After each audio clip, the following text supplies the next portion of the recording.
Hey guys, it's Leo Stargazer. I'm here with our monthly astrological reading. This is for August 2023. And I'll be going over just highlights for the month. And then I did an astrological oracle reading. And we'll go through that right afterwards. So, for August, there are several interesting things happening. And right off the bat, I'm going to go ahead and say that this is a month for review. This month is calling for review.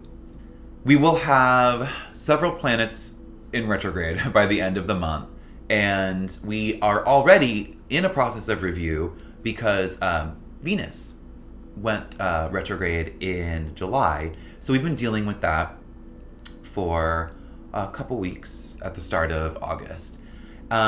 So let's get into what August has in store. So, as far as I can tell, the couple things that stand out the most to me is, first of all, we have 2 full moons in August.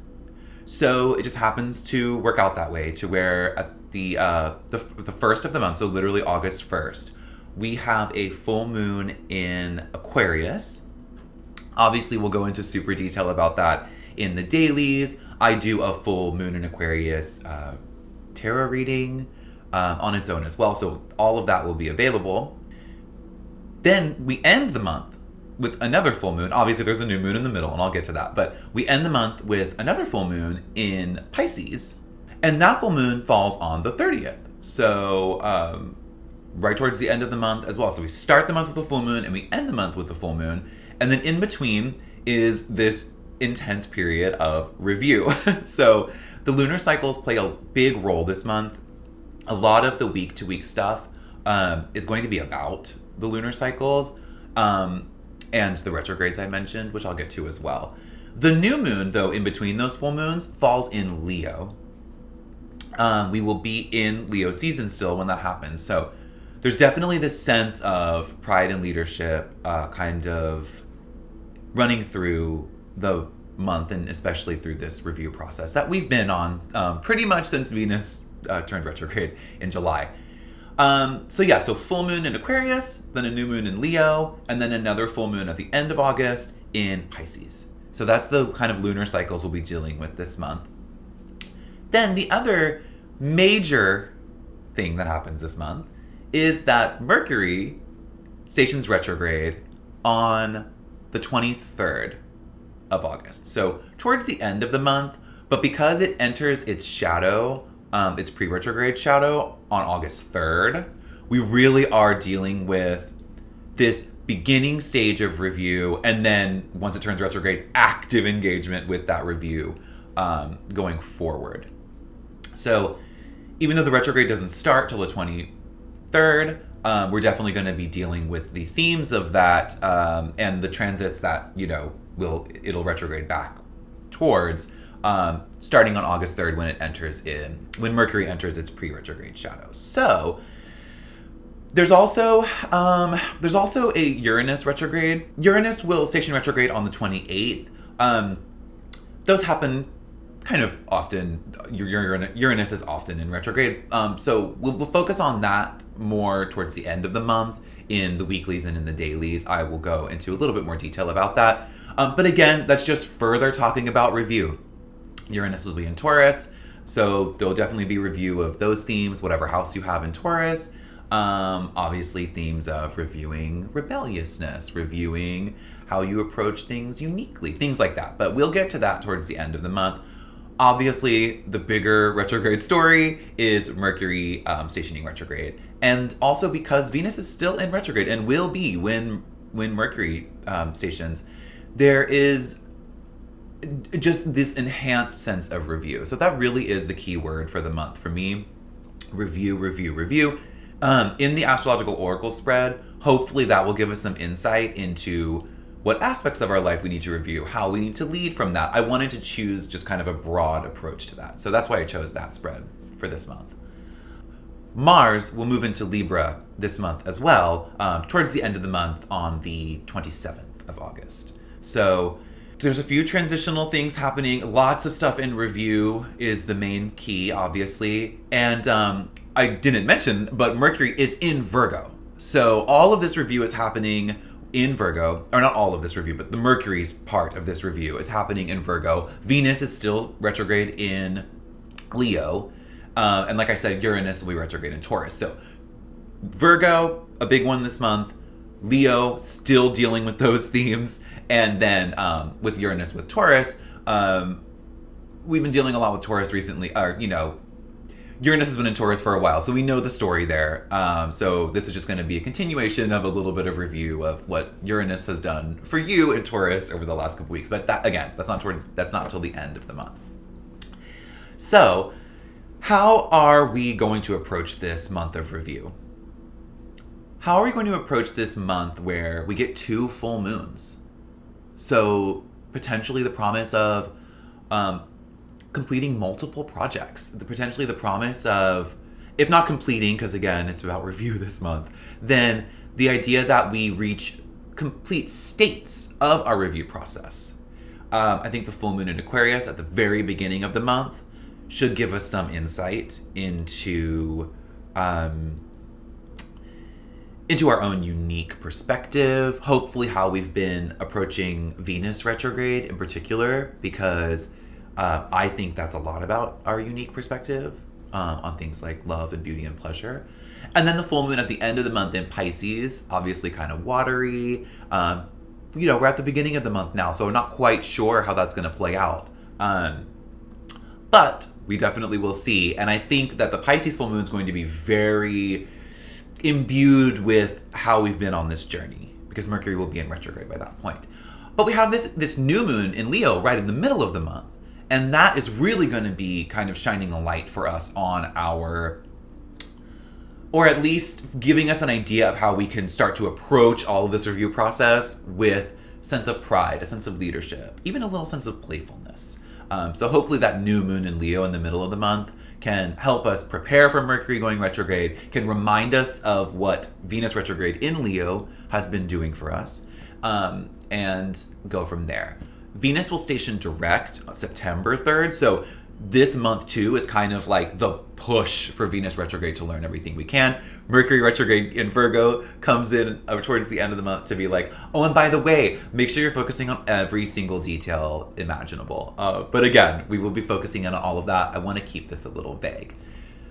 Again, to wrap this up cleanly, I kind of keep going back and forth. The lunar cycle, full moon in Aquarius, then a new moon in Leo, then a full moon in Pisces.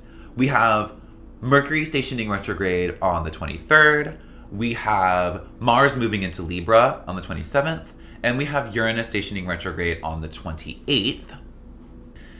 And one thing I neglected to mention is that Virgo season will also begin on the exact same day Mercury stations retrograde in Virgo.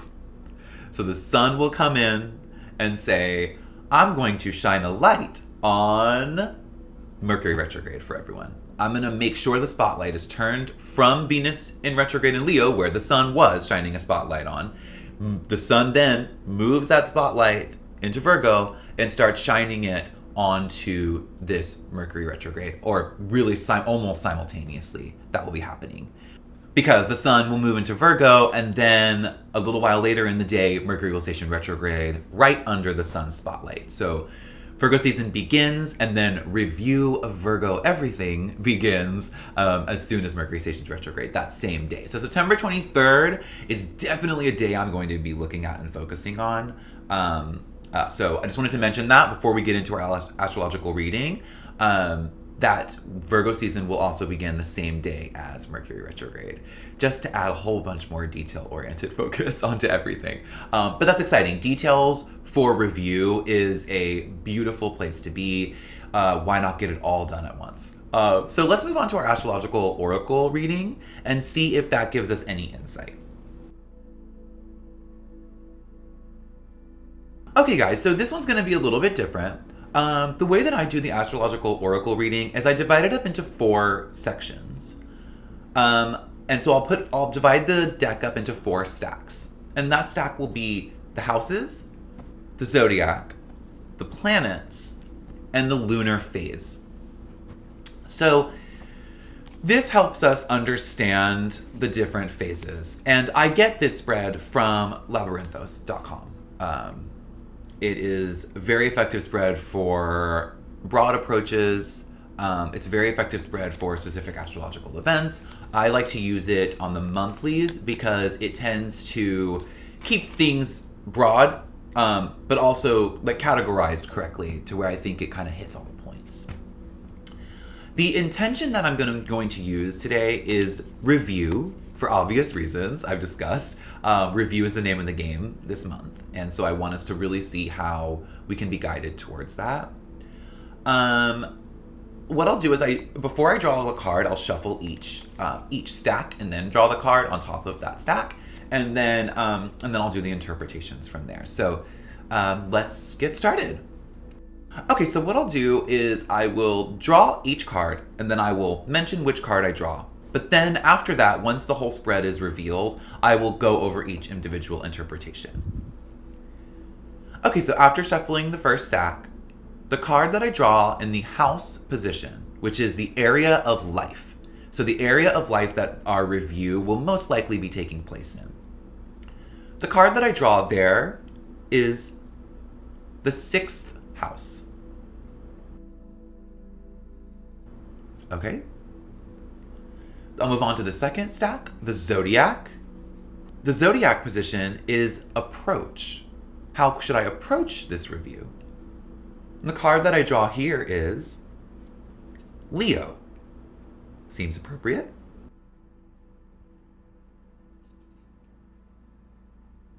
Okay, and then the third stack is planet, and that's the self. So kind of where we are, who we are. And the card that I draw here is the sun.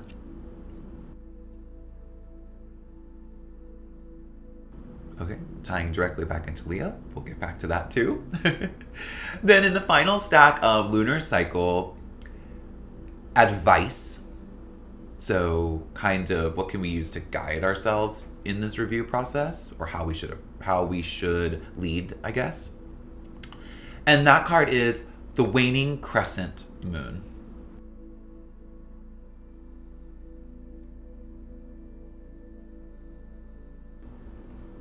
Okay, so let's put all of this together and interpret each, and then as a whole, figure out how this is going to help us in our review process for the month. Okay, so I think with the 6th house being our area of life that this review process is going to take place in, I think for me, the way I see that is it's talking about us reviewing routines, reviewing responsibility, duties, reviewing our workflow, how we work. I think definitely routines and responsibility is how I'm seeing the 6th house. I think this is saying the review process. You know, we've been on the process of reviewing, of our review with Venusian themes, with our with Venus retrograde. Mercury retrograde stepping in here is saying let's add a detailed focus onto how all of that affects our routines and responsibilities. So I think that's an interesting and very important thing to focus on, especially because Mercury in Virgo and the Sun in Virgo are going to be but they're going to be insisting on a focus on detail. So now let's move on to zodiac, the approach, and that is Leo. So obviously, Venus retrograde is in Leo, so we kind of have been reviewing Leo themes, especially in conjunction with love and beauty. The Sun has been in Leo and will be in Leo for a lot of August. The thrust of Leo season really is in August. And the way I see Leo as an approach is through leadership, pride, shining out, but also warmth and joy and playfulness. I love, love, love seeing Leo here. Not only because it's Leo season, not only because we've been reviewing everything with Venus in Leo, but because anytime, especially if we're approaching a phase of having to deal with a review of especially things that involve a lot of focus, a lot of individual details, a lot of things about kind of the tougher stuff, like, and especially with the sixth house here, with reviewing routines, work, day-to-day stuff, our responsibilities. If we can inject all of that with a sense of Leo themes, with pride, but also joy and warmth, but most importantly, leadership. Again, this is responsibility. If we can review, if we can review how leadership can be used to focus on detail, or if we can review how a focus on detail can lead to to us being able to better lead, I think that's really important. But being able to inject a sense of joy, warmth, even passion into a season that's going to involve a Mercury retrograde, I think that is so beautiful. It gives us a little bit of a hint that we need to trust ourselves. Let's move on to the self position, where we drew the sun. And because the connection with Leo here is obvious, the sun rules Leo. So here again, we're talking about warmth, light. Because it's the sun, we're also talking about identity. We're talking about potentially ego, and maybe that's part of the review process, but it could also be this idea of self-trust. I think because we're looking at Leo, we're looking at pride, our ownership of our leadership abilities. So I think seeing the sun here in the self position is definitely saying that we need to lead with self-trust. We need to trust our identity. But because this is also about review, I think we're also going to need to review how identity and potentially ego, how the details of those things really affect our ability to shine and to lead and to fulfill those responsibilities, to fulfill our day-to-day duties. I think that that's key here with the sun. But again, it's that injection of warmth. It's that injection of passionate identity focus that I'm most excited to see in a period of review. And because the sun, like I said, will be in Leo most of this month, but then it'll move to Virgo, where it starts shining a light onto Mercury. I think that the sun is key this month as well. As much as we'll be focusing on an imminent Mercury retrograde, I think because of the sun's involvement in that, and because we see Leo and the sun in this monthly reading, I think we need to focus on the sun and all of its themes. All of the sun's archetypes are going to be very important for our review process this month. They have already been with Venus, so I think it's going to continue. Okay, so then in our final position of lunar cycle, advice, we drew the card of the waning crescent moon.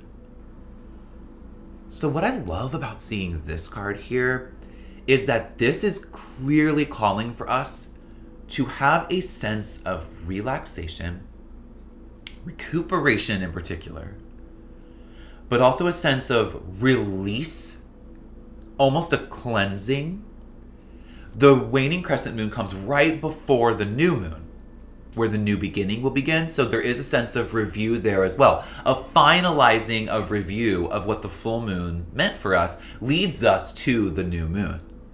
So the waning crescent as that last phase here is going to really tell us that incorporating relaxation into the process is going to be essential. When we are called to focus so intensely on details, that can be exhausting.